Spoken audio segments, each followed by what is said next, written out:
First and foremost, before you can build a character, you need to have your relationships right.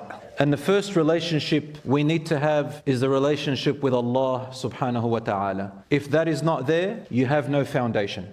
The first condition of building yourself is knowing yourself. Knowing yourself, brothers and sisters, is knowing what you have that you can give, that is useful, and what you don't have that makes you useless. Try to build those skills as much as you can. Number two, brothers and sisters, is called self-esteem. Self-esteem is your opinion of yourself. What do you think of yourself?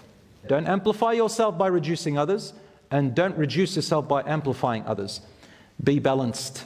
Number three is confidence, or overconfidence, or underconfidence, and there is the mature side, so it's got to do with confidence. What is confidence? In order for you to know yourself that you are confident, you need two things. You need to feel that you can do that thing. And number two, you need to know that you have the ability to do that thing. Ability and feeling. That is confidence. To be mature means that you know you do not have the ability to do it, and you feel that you can't do it. Overconfidence, brothers and sisters, is when you know you don't have the ability, but you feel you can do it. Don't do that, you'll destroy yourself.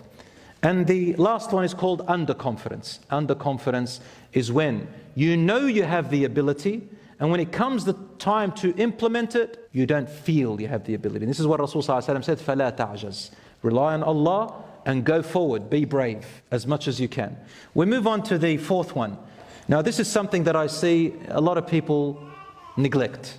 Self-management and discipline. Islam teaches us, get your priorities right. Have time management. Make a time for everything. Don't just use your time and waste it on everything. No. Number five, a person who builds himself or herself must be okay with constructive criticism. You will not learn unless you accept what people say. Sometimes they're rude. Sometimes they're polite. What you got to do, a strong person is able to sift through the emotions and take what benefits you. Number six, you need to accept your mistakes and be okay with them, completely okay with them. And you need to own your mistakes. That way nobody has control over you. And this will lead you to forgive yourself as well. Some people have problems forgiving themselves. They can never forgive themselves. Accept that if you have done right by Allah, ask Him to forgive you, and know that Allah subhanahu wa ta'ala wipes everything away, and you are only human, you make mistakes and you develop and learn.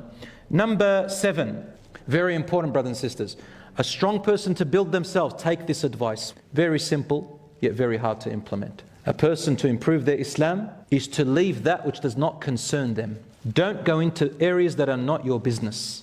Don't ask about things that are not your concern.